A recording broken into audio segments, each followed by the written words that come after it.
Bonjour, je suis Maxime Chatham, romancier. Je suis venu vous parler du Requiem des Abysses, publié chez Albin Michel, qui est en fait la deuxième partie d'un diptyque que j'avais débuté l'année dernière qui s'appelle Léviathan.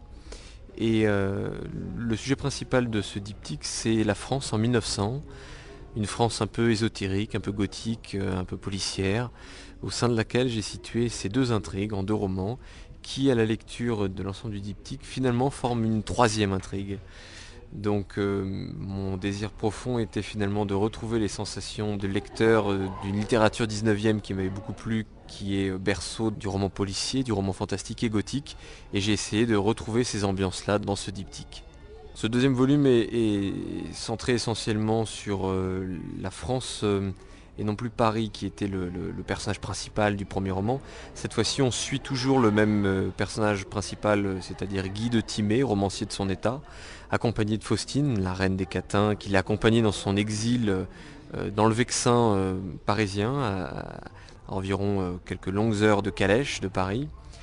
Et se pensant à l'abri pour se faire oublier suite à la longue affaire qui les avait marqués dans le premier roman Léviathan, ils vont vite se rendre compte que cette campagne n'est pas si paisible que ça, puisqu'un crime assez sordide a eu lieu dans une ferme avoisinante, et que ce crime est très très particulier parce que tous les éléments du crime semblent absolument inexplicables, comme si le crime avait été commis par une entité surnaturelle. Et forcément, Guy de Timée, fasciné par le mal, fasciné par la pulsion criminelle, va ne pas pouvoir s'empêcher d'aller fourrer son nez dans cette histoire pour se rendre compte que finalement tout ça est peut-être bien plus qu'un simple crime dû au hasard dans la région dans laquelle il était en exil. J'ai quelques rituels, mais finalement assez peu. Mon rituel principal, il est d'essayer d'écrire tous les jours. Ça, c'est vraiment la chose à laquelle j'essaie de tenir et de m'astreindre régulièrement, enfin quotidiennement. Quoi que je fasse dans la journée, j'essaye, si c'est nécessaire, alors je me lève très très tôt, d'écrire au moins 3-4 heures. Dans l'idéal, ma journée type, c'est de passer 6, 8, 9, 10, 12, 13, 14 heures devant mon écran. Enfin, autant que je peux, tant que la concentration et l'inspiration sont présents, tant qu'il n'y a pas de lassitude. Et le livre se construit relativement vite de cette manière parce que j'ai bien structuré mon récit avant de commencer l'écriture, et quand je me lance dans l'écriture, j'ai la structure, les personnages, toute la documentation qui est assimilée, et finalement j'ai plus qu'à donner de la matière, hein, du corps à tout ça. Et avec ce travail quotidien, j'arrive à le faire en 3-4 mois. Ensuite, j'ai juste un petit rituel vraiment régulier, c'est celui de mettre de la musique, de mettre un fond sonore pour écrire qui me crée une bulle, qui me permet de ne pas être dérangé par les bruits extérieurs s'il devait y en avoir, et de passer finalement un bon moment entre mon écran, mes cahiers de notes et moi-même. Au final, je crois que je suis un auteur plutôt totalitaire, un tyran de la littérature, parce que je connais pas mal d'amis romanciers qui aiment avoir des personnages assez forts, et ensuite ils les laissent guider l'histoire. Ils se disent, tiens, mon personnage, à ce moment-là, il va explorer cette idée ou cette direction, c'est quelque chose d'évident. Moi, à l'inverse, je structure mon récit, je prépare le récit, et ensuite seulement, je commence à rédiger. Et le problème, c'est que mes personnages n'ont pas le droit de donner leur avis. c'est Mes personnages sont les faire-valoir d'une histoire ou d'une pensée ou d'une réflexion, et finalement chacun est là pour éclairer de ce qu'il est l'histoire. J'aime bien tout contrôler, tout maîtriser, de ne pas avoir de surprise, de ne pas me laisser embarquer, contrôler par les personnages. Du coup, j'ai l'impression d'être un peu un tyran avec ce que je fais avec mes pauvres héros. Mais je crois que c'est ce qui rend un roman à la fin plus construit, qui fait que il n'y a pas de hasard, tout est calculé depuis le début, même le sous-texte du livre, tout ce qui est en filigrane, la réflexion, etc. Tout ça a été pensé, mûri, préparé.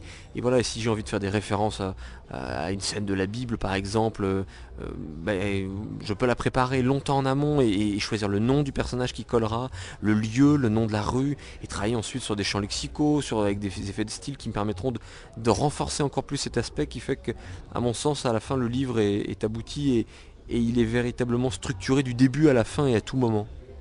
J'ai jamais pensé quand j'étais môme que je pourrais être romancier. En revanche, j'écrivais vers 14 ans, je me suis mis à écrire parce que je ne trouvais pas dans la réalité toutes les choses que je recherchais, toutes les émotions que je voulais vivre.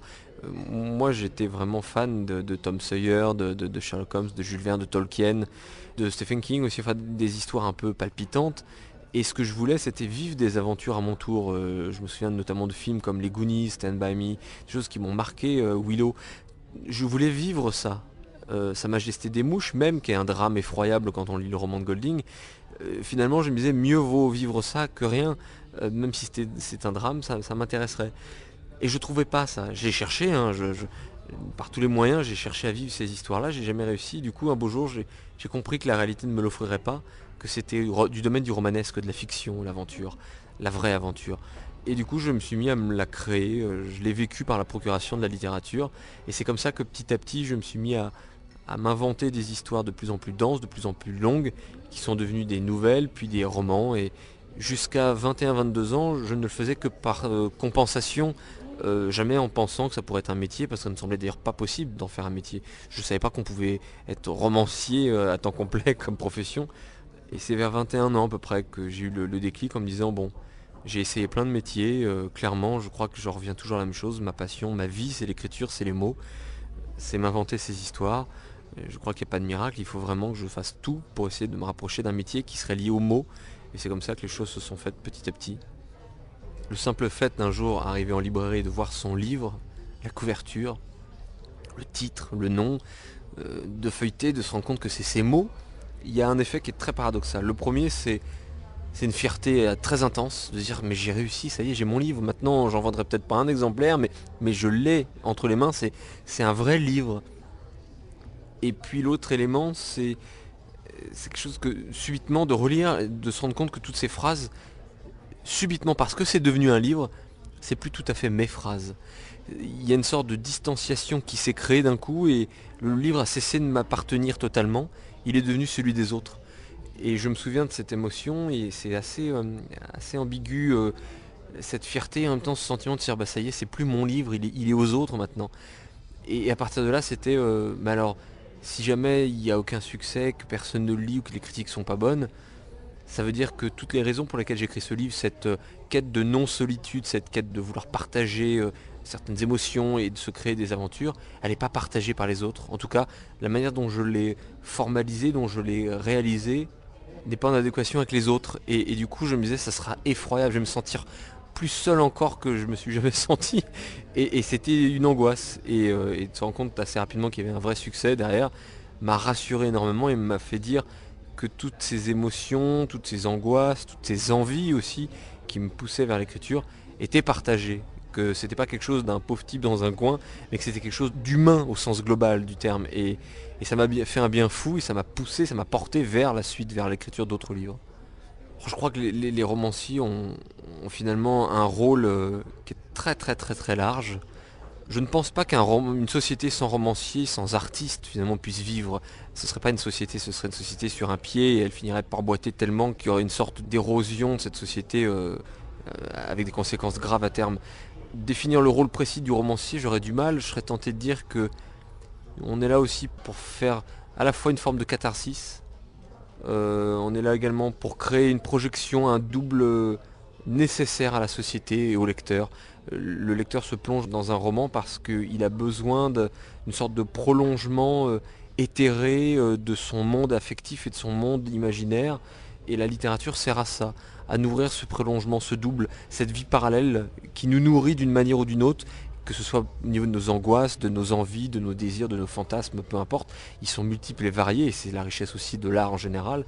Donc je crois que le romancier sert à ça, il sert à contribuer à ce prolongement artistique dont on a tous besoin pour mener une double vie du domaine de l'émotion qui est nécessaire à l'équilibre de chaque être humain dans une société comme la nôtre, surtout dans une société comme la nôtre aujourd'hui, qui est une société extrêmement réaliste, cartésienne, pragmatique, et qui du coup pousse davantage encore les individus dans un prolongement fantastique, éthéré, qu'est l'art en général, que ce soit le cinéma ou la littérature.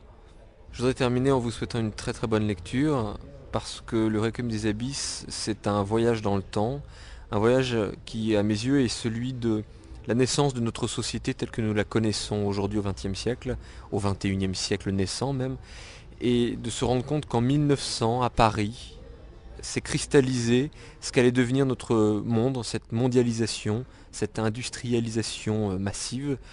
Et je crois que c'est au-delà de l'aventure policière et du roman de genre, c'est aussi une réflexion sur la façon dont on s'est construit et la façon dont notre monde aujourd'hui nous porte, à l'inverse de ce qu'il devrait être un monde que nous portons. Merci beaucoup.